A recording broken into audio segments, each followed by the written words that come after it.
It's 26 ng October mga brad. 5:43 ng madaling araw.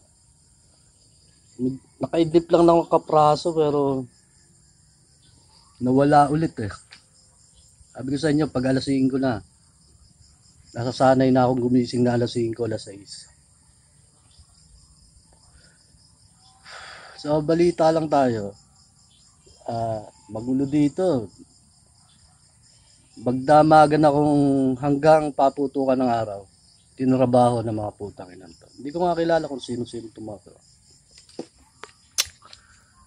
So, dagdagan pa natin. Dadagdagan pa natin. Kasi, nahihilig ako ngayon dun sa Facebook. Na para bang natutuwa lang ako dun sa Yamashita Treasure. So, nagkukwento ako dun sa mga tropa. Sa isang tropa lang. O dito, kukwento ako na totoo yun kako. Kasi ang dami sa Facebook eh. So baka isa yun. Bakit natataranta itong mga to? Bakit nagkukumahog itong mga gagong to? Isa pa. Ako yung nag-aambag dito ng yung mga gagawin dito sa loob. So, most and for all, gustong gusto ng, hindi ko alam kung until ba yan o ano. Yung mga subdivision dito na makuha itong lahat. So, ang gagawin nila is gigipitin ka o ano bang gagawin sa'yo para hindi ka makapagpalaki ng negosyo.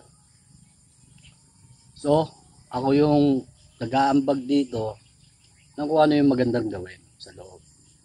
So, baka yun pa. Tapos, sigurado, ito si Berting kasi, Iglesia ni Cristo to eh. Dating Iglesia ni Cristo, wala na daw siya doon. So, ang Iglesia ni Cristo kasi mga demokratiko. Mga parting demokratiko ang mga Iglesia ni Cristo. Sino ba ang ano ngayon? Ang supporter ng mga Chinese? Eh di ang Iglesia ni Cristo, di ba? Totoo hindi. So, nagpautang ang Chinese sa atin na isang mga demokratiko, democratic country ang China.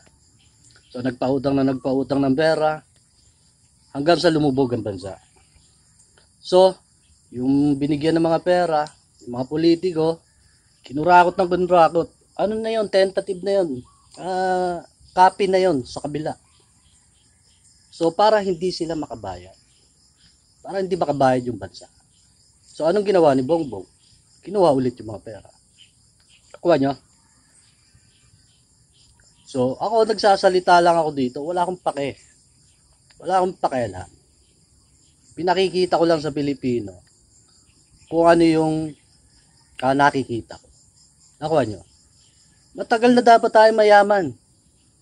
$100 billion ang value ng Yamashita Treasure. Nandyan lang sa mga panabe.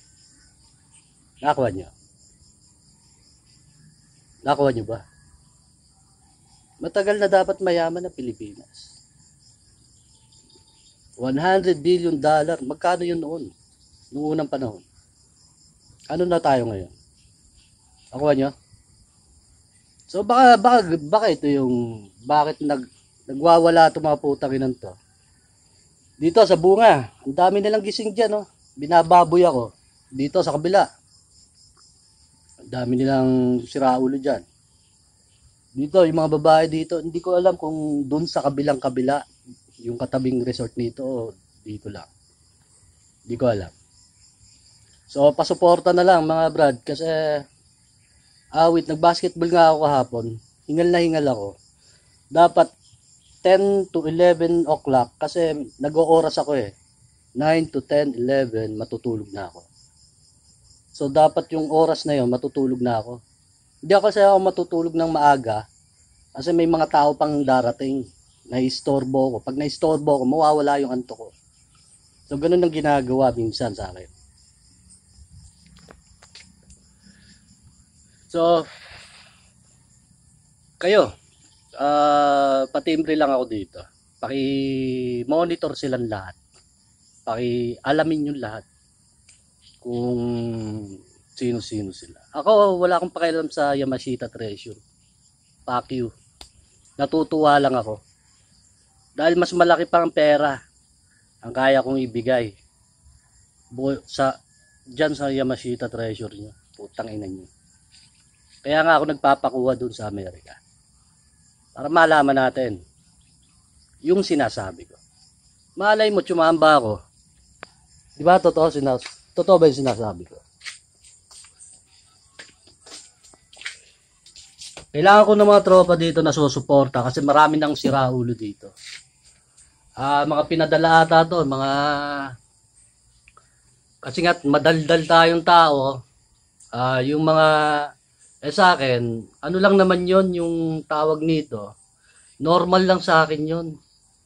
Kasi para hindi nyo malaman anong gagawin nila. Siyempre, sila ang didikdik sa akin. Totoo hindi. Alamin nyo mabuti. Sa mga tropa ko lang sa mga kaibigan ko, mga kasama ko sa The Rock of Jesus Christ, alamin nyo lahat yung mga ginagawa nila dito. Kasi sabi ko nga sa inyo, huwag kayong sumama sa mga tanga. Huwag kayong magpakatanga.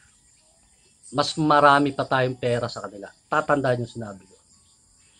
Susunod na ulit.